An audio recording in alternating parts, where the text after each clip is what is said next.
तर नमस्कार मंडळी. काल जो आपण इंट्रोडक्शनचा पहिला व्लॉग अपलोड केलेला आहे, त्यात माझ्यासारख्या सर्वसाधारण मुलाला खूप चांगला प्रतिसाद मिळालेला आहे. आणि असे खूप सर्वसाधारण घरातली मुलं आहेत जी या फील्डमध्ये ट्राय करत आहेत. तर ही माझी जबाबदारी समजतो मी, की मी त्यांना सपोर्ट करेल तुमच्या थ्रू.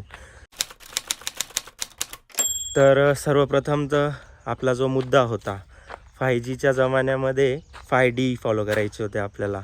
स्वागत आहे आपल्या दुसऱ्या व्लॉगमध्ये. तर 5Gच्या जमान्यामध्ये 5D नक्की भानगड तरी काय आहे? भानगड अशी आहे, 5D म्हणजे आपले देव, धर्म, देश, ध्येय आणि धन. सगळ्यात महत्त्वाचं. सर्वात आधी तर आपण जे हे 5D डिस्कस केलेले आहेत, हे डी एकमेकांना निगडीत आहेत आणि 100% आपण हे सोबत कसे घेऊन चालायचे याबद्दल एक थोडक्यात सांगायचा प्रयत्न करतो.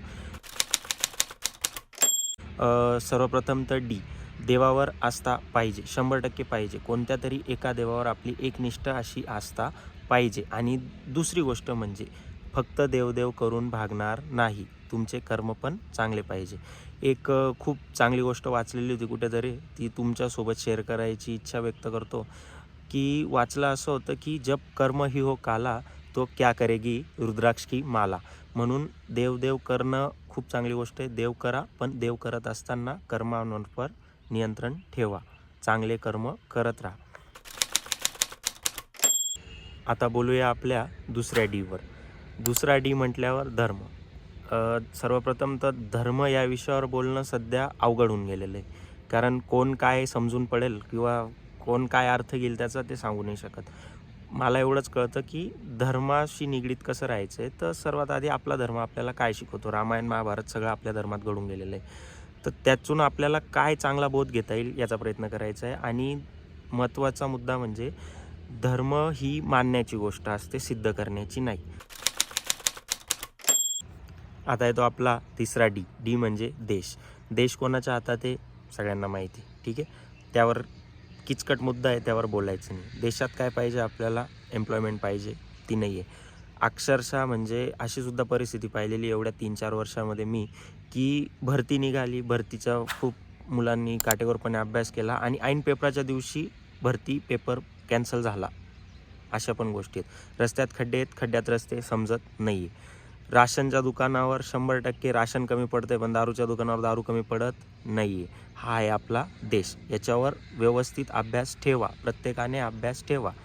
देश प्रायव्हेटायझेशनकडे चाललेला आहे, 100% चाललेला आहे. आपण काय बघतोय की लाडक्या बहिणींना पैसे भेटत आहे, वृद्धांना पेन्शनच्या योजना वगैरे भेटत आहे, पीक विमा भेटतो आहे, सगळं भेटते. पण देशावर कर्ज वाढतं आहे, हे पण जागतिक सत्य आहे, हे पण डोक्यात घ्या, ठीक आहे. आता विषय येतो आपल्या चौथ्या डीचा. डी म्हणजे ध्येय. ध्येयामध्ये तर सर्वप्रथम तर ध्येय प्रत्येकाचं काही ना काही एक ध्येय पाहिजे म्हणजे पाहिजे. माझं ध्येय एकच आहे की माझ्या आईला, माझ्या वडिलांना मी सर्व सुखसुविधा व्यवस्थित देईल आणि माझी एक छोटीशी यात्रा कंपनी पाहिजे. ध्येय ठेवायचं तर असं ठेवा की ज्यांनी तुमच्यासाठी केलेलं आहे त्यांच्यासाठी तुम्हाला करायचं आहे आणि त्यासाठी तुम्हाला पुढे जायचं आहे. आता विषय घेऊ आपल्या पाचव्या आणि सर्वांच्या आवडीच्या डीचा. पाचवा डी म्हणजे आपलं धन.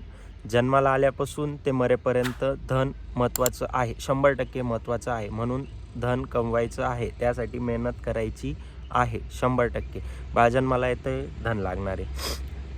आजारपण आलं, धन लागणार आहे. लग्न आहे, धन लागणार आहे. कोणी वारलं, अंत्यविधीलासुद्धा धनच लागणार आहे. शेवटचा रुपया सोबत जाणार नाही, पण धन लागणार आहे. आता आपण 5व्या डीपर्यंत आलेलो आहे. तर 5वा डी ते आपला पहिला डी. पहिला डी होता आपला देव. 5वा डी शेवटचा डी होता आपला धन. तर जो मुद्दा मी मांडलेला होता की हे सर्व डी आपसात कसे निगडीत आहे, तर त्याचं एक उदाहरण देतो तुम्हाला.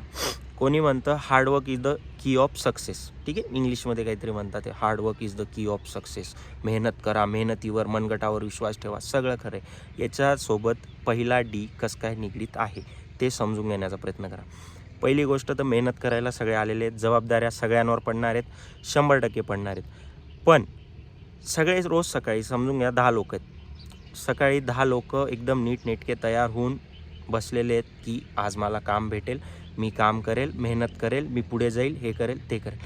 पण त्या 10पैकी फक्त 3 लोकांना तो देव संधी देतो की ती मेहनत तुम्ही सिद्ध करून दाखवा.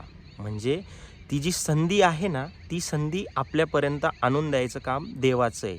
आणि माझी आई नेहमी म्हणते की जो चोच देतो ना, तो दाना देतो. म्हणून त्या देवाशी निगडीत का राहायचं आहे तुम्हाला, की मेहनत करायला सगळे आलेले आहेत, पण ती मेहनत करून दाखवण्याची जी संधी आहे ती आपल्याला देवापासून मिळते. ठीक आहे. तर अशा पद्धतीचा होता आपला 5Dची कन्सेप्ट. आणि जे उदाहरण मी तुम्हाला दिलेलं आहे, असे असंख्य उदाहरणं आहेत ज्यात हे 5D सगळे निगडीत आहे. तर सर्वप्रथम तर बनून राहा माझ्यासोबत. 100% काहीतरी मार्ग काढू आपण. सगळ्यांना सोबत घेऊन चालायची भावना ठेवतोय. फक्त तुम्ही सपोर्ट करा. काही ना काही करणारच आहेत आपण. आणि दुसरी गोष्ट म्हणजे अशी खूप उदाहरणं मी तुम्हाला अजून पण सांगू शकतो. त्यासाठी पुढचा ब्लॉग नक्की बघा. आजचा ब्लॉग इथेच संपवू. धन्यवाद.